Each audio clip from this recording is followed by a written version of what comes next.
O temor é o princípio da sabedoria, a Bíblia já dizia lá em Provérbios. Só que o temor, Irmão, porque não é gerado por alguém que me fala, o temor é gerado na individualidade. Sim, porque o mesmo pastor que falou que a igreja brasileira, o avivamento que nós vivemos, está promovendo o pecado, agora, recentemente, infelizmente, foi exposto de alguma forma. Foi exposto. Os nossos heróis mostram o seu calcanhar de Aquiles e as suas fragilidades. Fala o que é pecado, mas faz nas escondidas. Aí... O sermão hoje está sendo: faça o que eu digo, mas nunca faça o que eu faço. Eu acho que o problema está em quem está o problema está em quem está pregando, em quem está entregando essas mensagens. O problema está em nós mesmos que perdemos o temor como igreja. Mas... Por exemplo, pastor Douglas, o senhor vai em muitas conferências, vai em muitos eventos, tu prega bastante, canta bastante. Seja sincero, a porcentagem das pessoas que te ouvem, quantos mudam de vida realmente? Voltam para casa com aquela convicção de pecado que precisa mudar? Eu não tenho os dados, mas são poucos, poucos. É poucos. A gente consegue observar pelas redes sociais. Você consegue saber de uma ovelha, se ela é ovelha mesmo pelas redes. O que ela vê, o que ela curte, o que ela compartilha, o que ela é. E as ações do dia a dia também. Sim, irmão, a sensação que se dá é que o evangelho que está sendo pregado... E tá muito...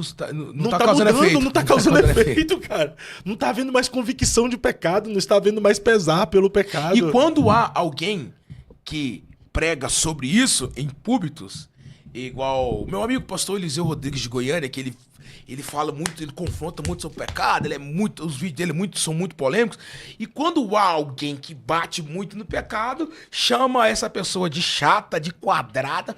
Como que a gente vai manter o equilíbrio disso? É falar ou não falar? É confrontar ou não confrontar? Então, a gente sabe que tem os massageadores de ego, né? É que o que vai subir lá em cima pra falar aquilo que todo mundo quer ouvir, as frases de efeito. Eu nunca vi tanto um lugar... Hoje em dia, o púlpito virou lugar de palhaço. O púlpito virou lugar de gente falar asneira, pregar heresia, pregar coisa que não existe. Eu nunca vi ser palco para tantas pessoas. O influencer que era lá do mundão, de repente aceita Jesus e nem passa por um discipulado, 6 meses depois tá subindo no altar para pregar. E o cara não tem Bíblia, não tem teologia, não tem profundidade, não teve experiência, não foi provado, não virou um diácono primeiro, não virou um presbítero, não virou um evangelista, não um pastor. Ele já pulou todos os degraus e já foi lá para cima. Então, eu acho que a culpa também é da nossa liderança de formar essas pessoas, é de formar esses alicerces. Josué, todo mundo fala de Josué. Josué, ele fala um versículo que eu fico... Eu e minha casa serviremos ao Senhor. Ele fala assim, ó, não tô nem aí pra ninguém. Que todo mundo, ó, fique pra lá. O importante é eu e minha casa seguir ao Senhor, não é? É o livro de Juízes, que foi o pior período da igreja, 300 anos, o povo sofrendo e Deus em silêncio, porque quando chega no livro de Samuel, a Bíblia vai dizer que a voz do Senhor era rara. A Bíblia diz lá em Juízes 2:10, e cresceu essa outra geração sem conhecer a Deus. Aqui vamos matar a charada e a pergunta que você fez. A culpa é de quem? A culpa são dos líderes que não estão formando os legados. Porque Josué e Caleb foram péssimos líderes. O texto diz, não sou eu, não formou. Moisés não. Enquanto Moisés estava no monte, quem estava na metade do monte? Caleb e Josué aprendendo. E parece que Caleb e Josué não aprendeu a pegar alguém e falar, vem, traz pro meu lado, vamos. John Wesley, eu fui na casa de John Wesley em Londres e tinha uma foto de um cara na sala. Eu fui e perguntei pra mulher, eu sou curioso, porque tem a mulher a guia. Quem que é esse moço aí? Ela falou assim, com essas palavras, é o Timóteo de John Wesley. John Wesley estava treinando ele pra quando ele morresse, assumir o lugar dele. Só que o cara morreu antes que John Wesley. Paulo treinou quem? Timóteo. Então, o que nós precisamos fazer? Discípulos. Ide, fazei discípulos. Primeiro é fazer discípulos, depois batizando. Então, o que precisa? A nossa liderança, investir em pessoas. Eu já tenho uma visão, eu já vejo a liderança investindo em pessoas. Mas é que nós estamos vivendo... De certa forma, não. É que nós estamos vivendo em um tempo muito difícil. Nós estamos vivendo a realidade da profecia de Paulo, chamado de dias trabalhosos. Nunca houve tanto entretenimento como nós temos hoje, nunca houve tantas distrações. Sabe qual é o problema o problema da maior geração hoje? São as distrações.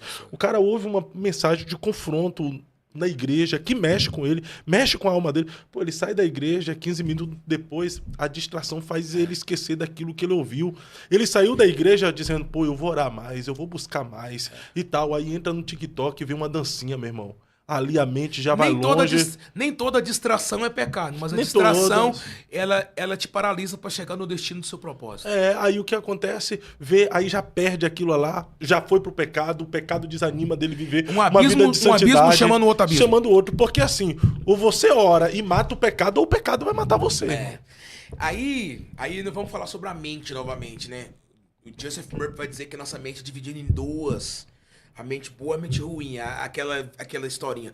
Você tem 2 leões dentro de você, o bom e o ruim. A minha pergunta é, qual é o leão que você mais alimenta? A Bíblia vai dizer em Romanos, capítulo 8, versículo 1. Nenhuma condenação há para os que estão em Cristo Jesus, que não andam segundo a carne, mas andam segundo o Espírito. Nós estamos criando muita gente... Nós não, deixa eu voltar. Estão sendo criadas muita gente carnal. E não estão sendo criadas gentes espirituais. Quando eu sou espiritual, eu tenho temor. E não tem como. Ô Fábio, entretenimento, congresso, não é o que... A igreja não precisa disso. Faz parte, é importante. A igreja precisa de oração. A igreja precisa de ler Bíblia. A igreja precisa entender, aprender o que é a palavra. A igreja precisa se santificar, consagração, separação. A igreja, nós como igreja, precisamos fugir do pecado. E você não foge do pecado só desviando dele, mas buscando a presença de Deus para quê? Para ver para anular. Mano, quando a gente busca a Deus, a nossa carne, ela se enfraquece. Já viu quando a pessoa é muito carnal? Se a pessoa é muito carnal, ô Fábio, é porque essa pessoa não tá tendo uma vida constante de busca de oração. Porque quando você tá orando, irmão, vem um temor. Você começa a orar, pedir, chorar, aí você começa, Senhor, me livra disso, me livra daquilo. A oração, ela vai direcionando a sua mente para um lado do temor. Aí você começa a jejuar, o jejum vai matando a sua carne. De repente, aquilo que você tinha facilidade para pecar, você não vai ter mais. De repente, aquele site que você tá coçando a mão para clicar, você não clica, você clica num The Chosen, você clica num filme evangélico. Numa pregação. No Eu Acredito Podcast. Então, o que nós temos que fazer? Construir uma vida em oração, em leitura da palavra, em consagração, e essa geração que está sendo criada no avivamento será uma geração para dar fruto e não uma geração para ser perdida. Perfeito.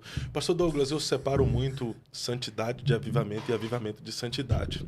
Mas é perceptível que essa geração quer um avivamento sem santidade.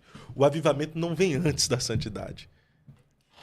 O avivamento vem depois da santidade. Mas como que essa geração quer ser avivada? Conferências, congressos, ajuntamentos. Ele não vai ser avivado, ele vai viver um mover, vai viver uma experiência, vai viver um movimento.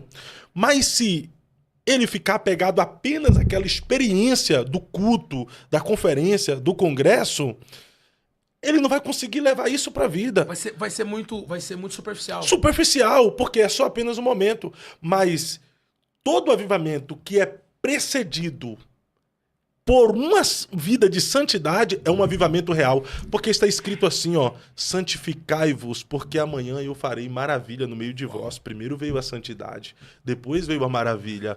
Se o povo que chama pelo meu Crônicas 7,14, se o meu povo que se chama pelo meu nome, se humilhar, orar, buscar a minha face, se converter dos teus maus caminhos, então eu ouvirei dos céus, perdoarei os seus pecados, sararei a sua terra. Primeiro veio a santidade, depois veio o avivamento.